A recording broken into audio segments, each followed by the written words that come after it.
222, you guys are okay over there?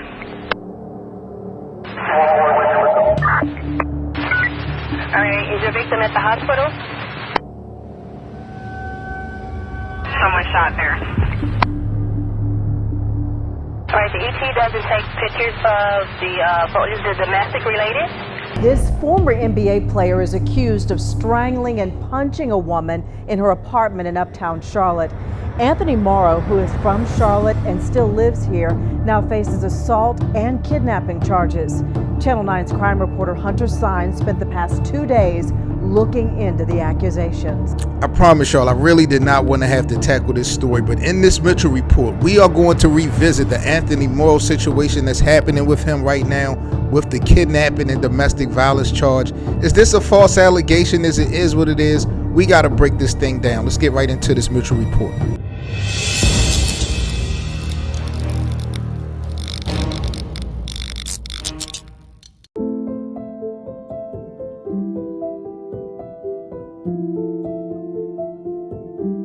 A woman claims Anthony Morrow punched her, strangled her, and held her against her will.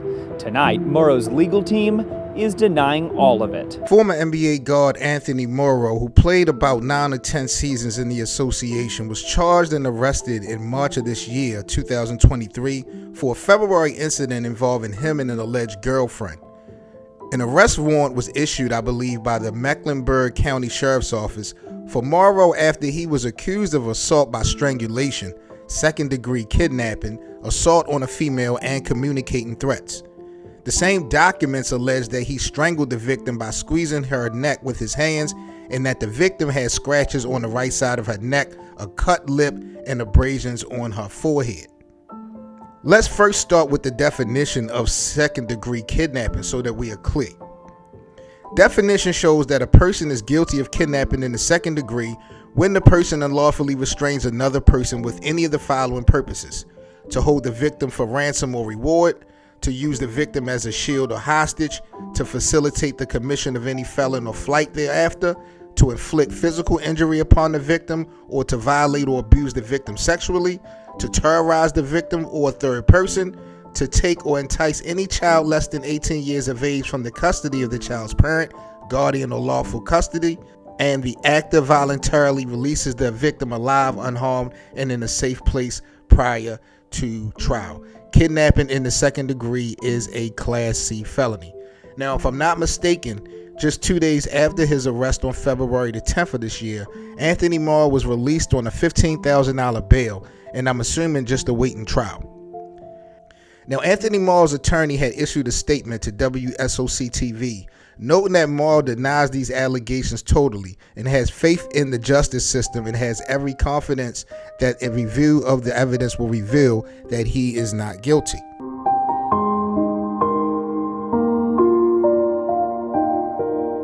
So let me say this. Living in the current state of false allegations and claims when it comes to domestic violence and sexual assault, I think that it's still important that we take into consideration track records as well as character. For those that don't know who Anthony Morrow was on the basketball court, I would kind of say he was Klay Thompson before Klay Thompson, respectfully. Undrafted in 2008, Morrow joined the Golden State Warriors and quickly gained the identity of a sniper. In his rookie season alone, Morrow led the entire NBA in three-point percentage. The following year, the Golden State Warriors drafted Steph Curry. That really was supposed to be the original duo when it comes to shooting because of all the potential and expectation. Now, I say that Morrow was Klay before Klay really because of his mechanics and that quick release. I think it's safe to say that if anybody want to ask who has the quickest release of shooting in basketball, a lot of people will probably feel like Klay has the quickest release of shooting the ball. Paul George even gave Klay credit for pioneering the no-dip style of shooting. But in all actuality, Anthony Morrow was the real pioneer, and he did it in the Warriors uniform as well. So much respect to Klay, but I think all flowers have to be given to Anthony Morrow when you talk about that no-dipping style, quick shooting release of a basketball player. He started a career-best 47 games with the Nets in the 2010-2011 season. Now, off the basketball court is what makes this guy so special to me, and kind of makes it so hard for me to make this video. Not to say that because you do good, you get a pass from doing bad. But when I look at the consistency and the stability of the work that this individual has done over the years within like the community alone, it's just mind blowing to believe that these allegations, are real without having any type of objectivity. Now, Morrow is super huge in the community. For those who don't know, he became the founder and launched the Anthony Morrow Charities Foundation. It's a nonprofit committed to pretty much empowering underserved communities by investing in different initiatives and programs. Good afternoon. It's me, Anthony Morrow, West Boulevard, Charlotte, North Carolina's own. Here again, 13th year, blessed, highly favored to be able to hold another Thanksgiving give back right here at Arbor Glen Rec Center, the Outreach Center. Shout out to them. Shout out to all my sponsors, everybody that donated, the whole community for showing up. As usual, we're right here in the neighborhood, in the community. I'm born and raised from over here, and I'm proud to be able to have the opportunity to bring all the resources. We got food, dances, bouncy house, everything for the kids, basketball, contests, raffles, gift cards, great food, of course. He's also owned the owner of the own Sense of Style merchandise in the Pearl line. So go check out both of those sites and platforms and support the black brother, as he has been definitely doing things in his community and abroad for years. Like, to me, when you look at his body of work and when you listen to what the people have to say, he seems to be a true hero to the West Charlotte area and the people in that community. Coming up in Charlotte, Morrow kind of spoke on how it was growing up and what kind of kept him focused and out of the streets. Who played a major part in you staying away from the street life? Well, Wow, yeah, I like that. I like how you told it. yeah, it was. Was it a village?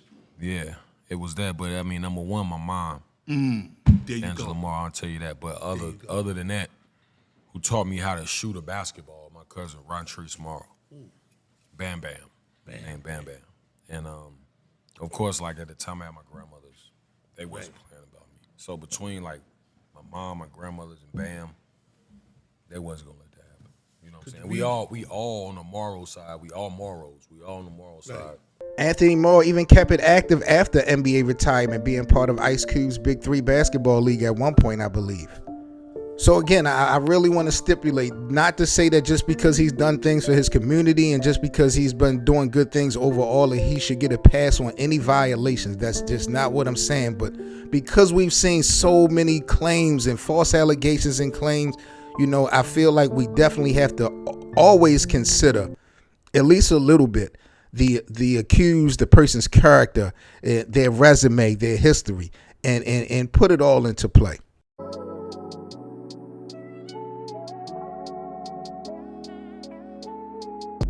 All right, y'all know what time it is. It's time for you all to sign off on this Mitchell Report. I'm not going to have y'all playing judge, jury, and all of that, but, this story was really interesting to me. Like, in 2024, is it still innocent until proven guilty to y'all, or is it really the other way around? When I looked at this situation specifically, like I said, when you look at the track record of how Anthony Morrow treated, people in the community, it's hard to believe that he would go off the deep end risking so much. But, I'm assuming that there's been a lot of that type of situations where people, of course, have been good and they just snap at any moment.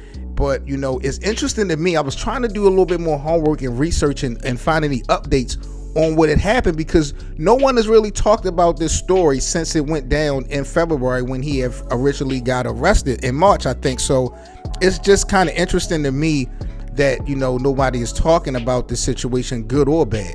I really take that into consideration. And then also, in addition to that, should every case like this be treated individually? I do think like that. You got to respect the accuser as well. Like, you if you don't know, you don't know.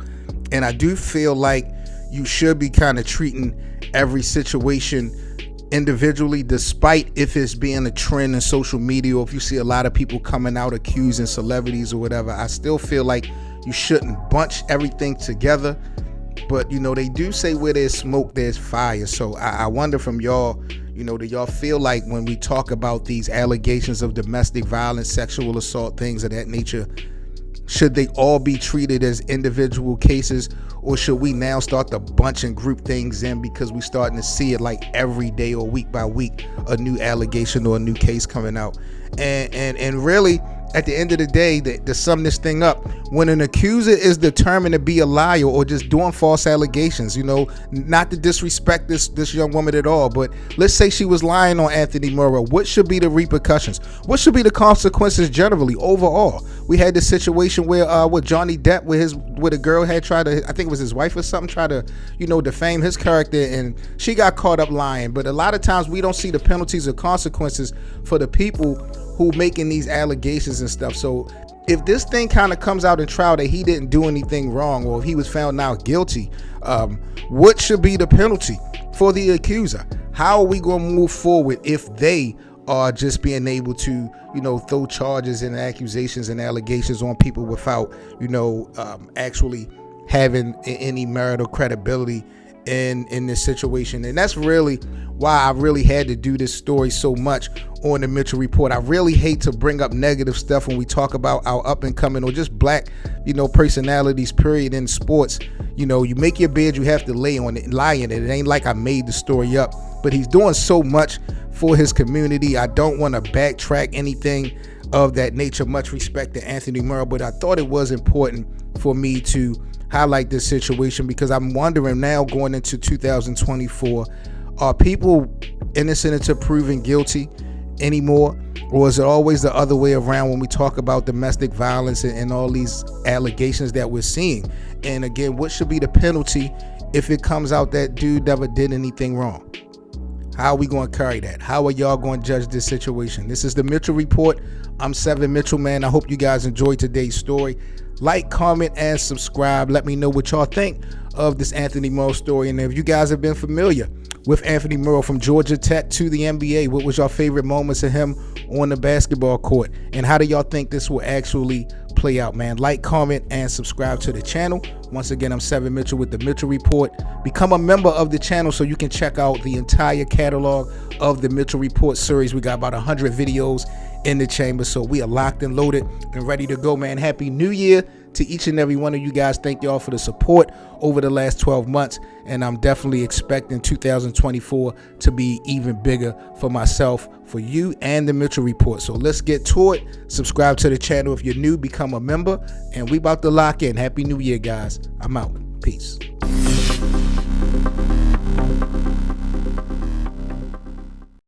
Be sure to smash that like button, and if you enjoy the Mitchell Report series, leave a little quick tip or donation at the Super Thanks. Most importantly, subscribe to the channel. Thank you. Don't forget to like, comment, and subscribe.